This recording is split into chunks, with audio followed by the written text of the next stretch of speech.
Bismillahirrahmanirrahim. Assalamualaikum warahmatullahi wabarakatuh. Salam sejahtera bagi kita semua. Pertama-tama, marilah kita memanjatkan segala puji dan puja syukur kepada Tuhan Yang Maha Esa, karena atas berkat rahmat serta hidayahnya lah sehingga kami dapat menyelesaikan tugas yang telah diberikan. Dan selanjutnya, saya selaku moderator akan memperkenalkan nama-nama anggota dari kelompok kami, yaitu kelompok 3.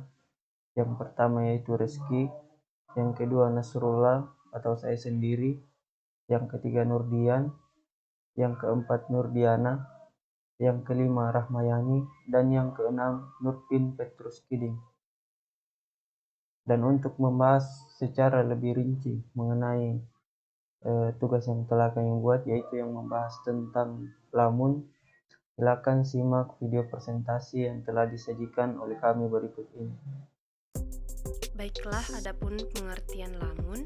Lamun adalah tanaman berbunga unik yang telah berevolusi untuk hidup di air laut. Lamun termasuk dalam kelompok tumbuhan yang dikenal sebagai Angiospermae atau tanaman berbunga. Mereka disebut lamun karena sebagian besar memiliki daun berumput seperti pita. Ada banyak jenis lamun dan beberapa tidak terlihat seperti rumput sama sekali.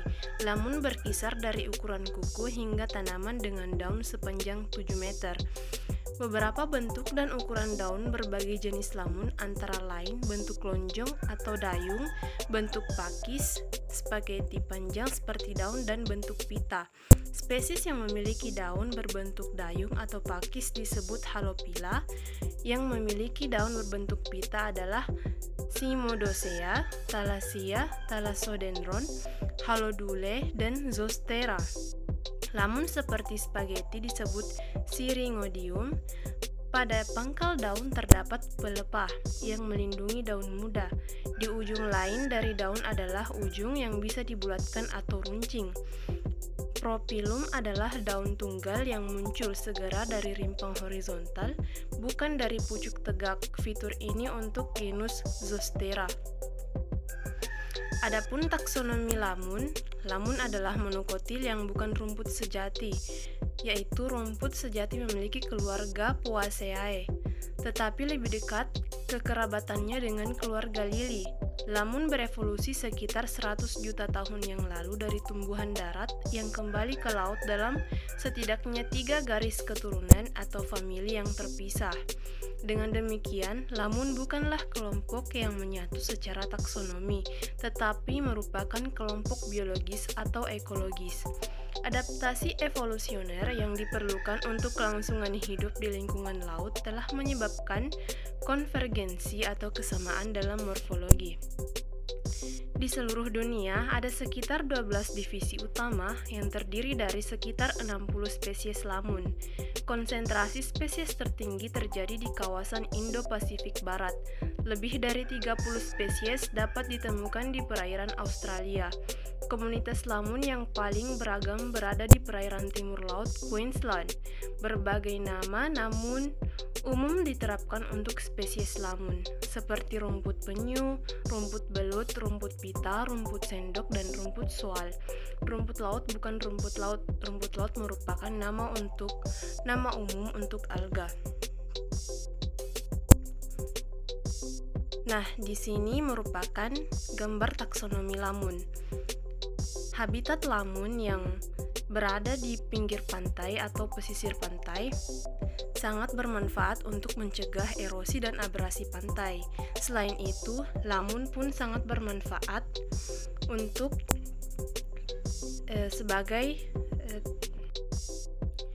sebagai makanan dan sumber nutrisi bagi dugong.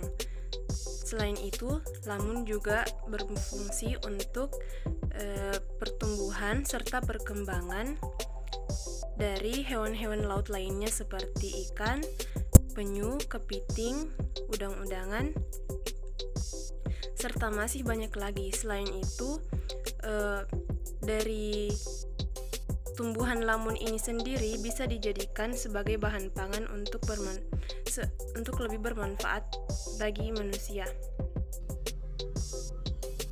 Baik, saya akan melanjutkan materi selanjutnya. Persyaratan lamun untuk pertumbuhannya.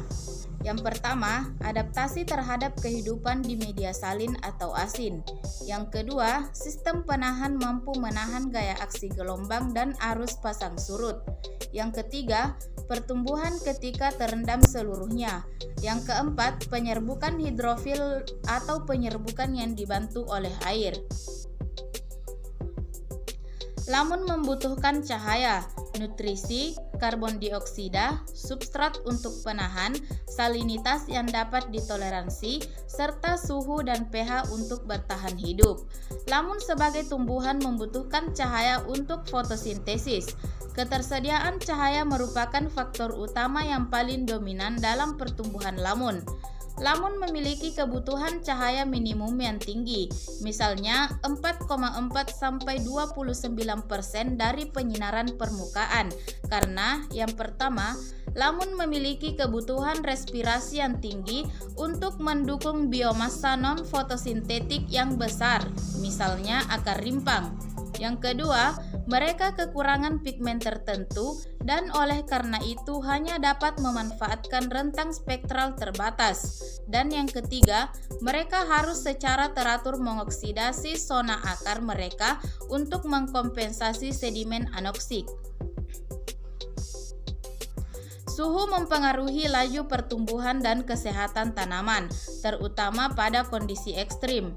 Saat suhu air meningkat sampai 38 derajat Celcius, laju fotorespirasi meningkat sehingga mengurangi efisiensi fotosintesis pada konsentrasi CO2 tertentu. Suhu juga mengontrol kisaran pH dan konsentrasi karbon dioksida atau CO2 terlarut dalam kolom air. Faktor penting dalam kelangsungan hidup tanaman di lingkungan laut. Lamun membutuhkan karbon anorganik untuk pertumbuhannya. Mereka mengambil karbon anorganik pada permukaan daun melalui dua jalur yang spesifik. Lamun membutuhkan dua nutrisi utama yaitu nitrogen dan fosfor untuk pertumbuhan. Di daerah pesisir, lamun tampaknya terutama dibatasi oleh nitrogen dan sekunder oleh fosfor. Permintaan nutrisi oleh lamun tampaknya tergantung pada musim. Selama musim tanam, permintaan nutrisi tinggi. Namun, selama musim tua, nutrisi yang tinggi dapat menjadi racun atau toksik. Habitat lamun. Lamun ditemukan di lautan di seluruh dunia. Mereka terjadi di daerah tropis atau panas, sedang atau dingin, dan tepi daerah kutub atau beku. Lamun terutama ditemukan di teluk, muara, dan perairan pantai dari daerah intertidal tengah atau dangkal hingga kedalaman 50 atau 60 meter. Sebagian besar spesies ditemukan di daerah pantai dangkal yang jernih antara permukaan laut rata-rata dan kedalaman 25 meter.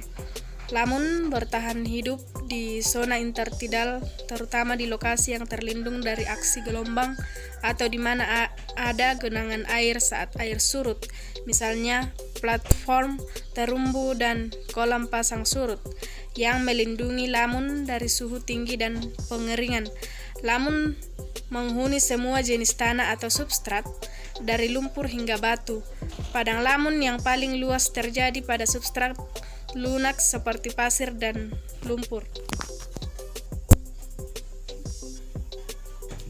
Bisa kita lihat pada gambar, terdapat beberapa habitat lamun.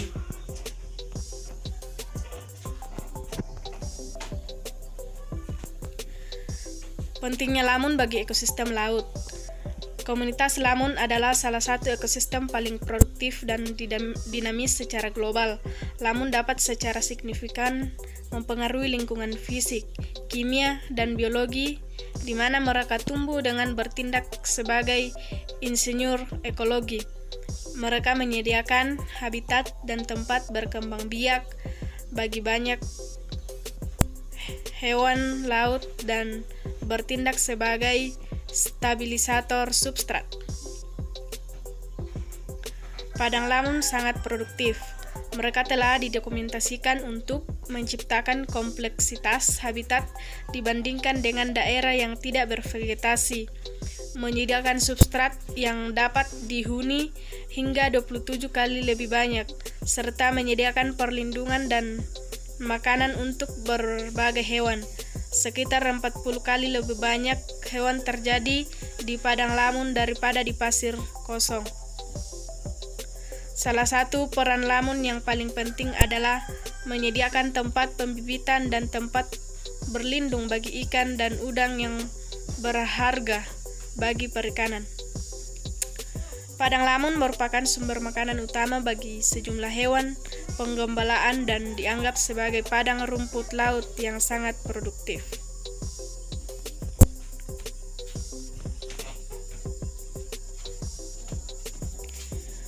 Interaksi lamun dengan mangrove dan terumbu karang. Bisa kita lihat pada gambar, yaitu lamun, mangrove, dan terumbu karang saling memiliki hubungan interaksi. Selanjutnya yaitu interaksi lamun dan terumbu karang. Lamun tropis penting dalam interaksinya dengan mangrove dan terumbu karang. Semua sistem ini memberikan efek stabilisasi pada lingkungan, menghasilkan dukungan fisik dan biologis yang penting bagi komunitas lain. Terumbu penghalang melindungi garis pantai, dan laguna yang terbentuk antara karang dan daratan terlindung dari gelombang, memungkinkan komunitas bakau dan lamun untuk berkembang. Lamun menjebak sedimen dan memperlambat pergerakan air, menyebabkan sedimen tersuspensi jatuh. Perangkap sedimen ini menguntungkan karang dengan mengurangi beban sedimen di dalam air. Bakau menjebak sedimen dari daratan, mengurangi kemungkinan lamun dan karang tercekik. Tepian sedimen yang terakumulasi oleh lamun pada akhirnya dapat membentuk substrat yang dapat dijajah oleh mangrove. Ketiga komunitas tersebut menjebak dan menahan nutrisi agar tidak tersebar dan hilang ke perairan laut di sekitarnya. Selanjutnya yaitu penilaian lamun. Penilaian jasa ekosistem adalah topik yang sangat kontroversial dalam literatur saat ini. Jasa ekosistem adalah proses di mana lingkungan menghasilkan sumber daya yang sering kita anggap remeh. Untuk lamun, merupakan jasa seperti air bersih, pencegah erosi, dan habitat perikanan. Nilai ekonomi padang lamun sangat besar, meskipun tidak selalu mudah untuk diukur. Padang lamun dinilai sebagai ekosistem paling berharga ketiga secara global, berdasarkan per hektarnya. Hanya didahului oleh muara dan lahan basah. Nilai global rata-rata lamun untuk pelayanan siklus nutrisi dan produk mentah yang mereka sediakan diperkirakan mencapai $9.004 HA-1 per tahunnya. Selanjutnya yaitu faktor-faktor yang menyebabkan daerah lamun berubah. Di sini ada beberapa faktor. Yang pertama yaitu sinar matahari, yang kedua tingkat nutrisi, yang ketiga kedalaman air, yang keempat kekeruhan, yang kelima salinitas, yang keenam suhu, yang ketujuh arus, dan yang kedelapan gelombang. Selanjutnya, lamun menanggapi variasi alami dalam ketersediaan cahaya, ketersediaan nutrisi, dan elemen jejak, tekanan pengembalaan, penyakit, pola cuaca, dan banjir serta siklus episodik. Sifat dinamis padang lamun dalam menanggapi variasi lingkungan alam mempersulit identifikasi perubahan yang disebabkan oleh manusia. Hal-hal yang dapat mengancam padang lamun yaitu orang dapat merusak atau menghancurkan lamun melalui polusi atau limbah tumpahan minyak dan limpasan pantai, serta kerusakan fisik atau pengerukan baling-baling kapal dan jangkar. Kemudian di sini kita dapat lihat pembangunan pesisir dapat berdampak besar pada padang lamun, dan perubahan iklim dapat mengancam padang lamun. Intertidal dengan meningkatnya suhu air laut dan gangguan fisik yang lebih besar dari badai. Pemantauan. Pemantauan adalah pengamatan berulang dari suatu sistem, biasanya untuk mendeteksi perubahan. Pemantauan sumber daya lamun penting dilakukan karena dua hal. Yang pertama, merupakan alat yang berharga untuk meningkatkan praktik pengelolaan. Yang kedua, memungkinkan untuk mengetahui apakah status dan kondisi sumber daya stabil, meningkat, atau menurun. Pemantauan lamun dapat memungkinkan deteksi dini, dampak, dan memfasilitasi pengelolaan untuk mencegah kerugian lebih lanjut.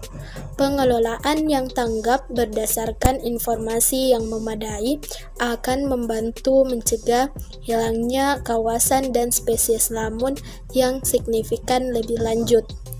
Seagrass Watch adalah program pemantauan lamun global yang mengukur kesehatan lamun dan membuat kita sadar akan kerusakan atau kehilangan apapun, melindungi lamun dan mengelola ancaman. Tindakan pengelolaan untuk melindungi lamun dirancang untuk melindungi keanekaragaman hayati lingkungan laut secara keseluruhan. 3 pendekatan umum yang digunakan untuk melindungi lamun atau mengelola dampak pada lamun termasuk reaktif, preskriptif atau hukum, dan non-preskriptif atau proses perencanaan atau pendidikan. Upaya yang dapat kita lakukan dalam membantu melindungi lamun yaitu jangan membuang sampah sembarangan, berhati-hati saat menggunakan pupuk dan pestisida, karena jumlah yang berlebihan dapat merusak selokan dan saluran air ke laut. Saat berperahu, memperlambat dan menghindari daerah dangkal. Mendukung inisiatif konservasi laut, mempelajari tentang habitat laut khusus ini, dan jadilah sukarelawan untuk memantau kesehatan mereka. Baik, itulah tadi pemaparan video presentasi yang telah dilakukan oleh kelompok kami, yaitu kelompok 3. Saya selaku moderator dari kelompok 3 ingin mewakili teman-teman saya memohon maaf apabila masih terdapat kesalahan dan kekeliruan dalam penyajian video presentasi yang telah kami lakukan, dan kami mengucapkan terima kasih atas waktu dan perhatiannya. Akhirul kalam, wassalamualaikum warahmatullahi wabarakatuh.